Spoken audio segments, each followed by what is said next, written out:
अस्सलाम वालेकुम नाज़रीन, मैं हूं सईद अंजुम और आप देख रहे हैं सौतुल बदर यूट्यूब चैनल।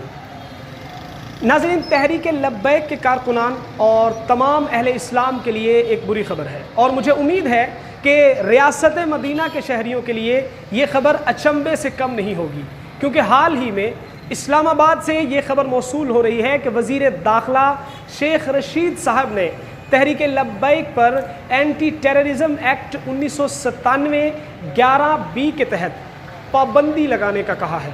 जी हाँ, तहरीक लब्बैक को पाकिस्तान भर में बैन करने का उंदिया दिया गया है।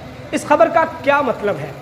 क्या रियासत मदीना इसको कहते हैं कि जिसमें इस्लाम की बात करने, इस्लामी निज़ाम की बात करने पर दहशत गर्द कहकर पाबंदी लगा दी जाए? क्या ये है रियासत मदीना जिसमें हुक्मरान सरेआम बदअहदी, वादा खिलाफी, बददियानती करते हो?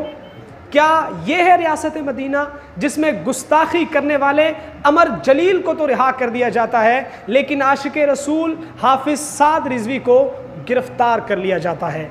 क्या ये है रियासत मदीना जिसमें पिछले 5-6 माह से पूरी कौम पुकार रही है कि फ्रांसीसी सफ़ीर को निकाल दो, लेकिन हुकूमत के कानों पर जूं तक नहीं रेंगती?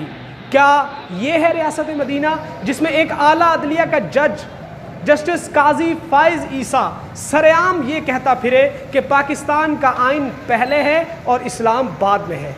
मैं इमरान खान साहब से कहना चाहता हूँ, मैं हमारी पाक फ़ौज के सरबराह से कहना चाहता हूँ, खुदारा इन लोगों का मुद्दा समझो। ये लोग बुरे लोग नहीं हैं, इनका इरादा बुरा नहीं है।